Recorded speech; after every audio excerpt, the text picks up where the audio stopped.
तो बुद्धि में आता है कि मैं परमपिता परमात्मा की संतान हूँ। ये याद बार बार भूल जाती है। क्यों भूल जाती है?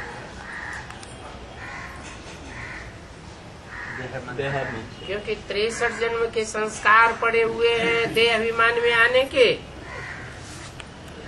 तो रील घूम रही है, उस घूमती हुई रील में हम बार बार भूल जाते हैं। तो ये बात पहले पहले पूरा याद करना चाहिए। यात्रा पर जब जाते हैं तो कहते हैं कि चलते ही रहो, रुकना नहीं है। तो जल्दी जल्दी मंजिल पूरी हो जाएगी। तो तुमको भी याद की यात्रा पर चलते ही रहना है, रुकना नहीं है, ठहरना नहीं है। माना याद में रहना है, और ये याद ही नहीं करते हैं तो गोया के यात्रा पर नहीं है।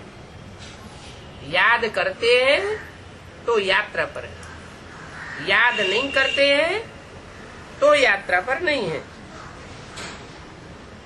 देह अभिमान आ जाता है, और देह अभिमान में रहने से कुछ न कुछ विकर्म हो जाते हैं। ऐसे भी नहीं कि मनुष्य सदैव विकर्म ही करते रहते हैं, नहीं, सदैव विकर्म नहीं करते रहते। माया जब हावी होती है तो विकर्म कराती है। विकर्म नहीं भी करते हैं और याद भी नहीं करते हैं, कोई पाप कर्म भी नहीं होता और याद भी नहीं करते हैं, तो क्या होता है? टाइम वेस्ट तो होता है। कमाई तो नहीं करते हैं, कमाई बंद हो जाती है ना। तो इसमें जितना भी हो सके याद की यात्रा में ढीला नहीं पड़ना चाहिए। एकांत में बैठकर अपने साथ विचार सागर मंथन करके पॉइंट्स निकालनी होती है। कितना समय हम बाबा की याद में रहते हैं, मीठी चीज की याद आती ही है ना। कुमार को जब कन्या मिलती है तो उसकी याद बहुत मीठी हो जाती है। फिर कितने लव से उसे याद करते हैं, देह में लव जाता है। बच्चों को समझाया है कि सभी मनुष्य मात्र एक दो को नुकसान ही करने वाले हैं।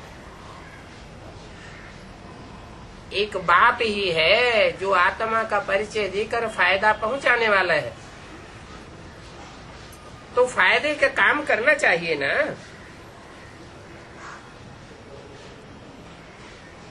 सिर्फ टीचरों की ही बाबा सराहना करते हैं कि उनमें कोई कोई टीचर है बहुत अच्छे होते हैं और कोई कोई खराब भी होते हैं। नहीं तो टीचर्स माना ही मैनर्स सिखाने वाला। जो रिलीजियस माइंडेड अच्छा स्वभाव वाला होता है उनकी फिर चलन भी अच्छी होती है।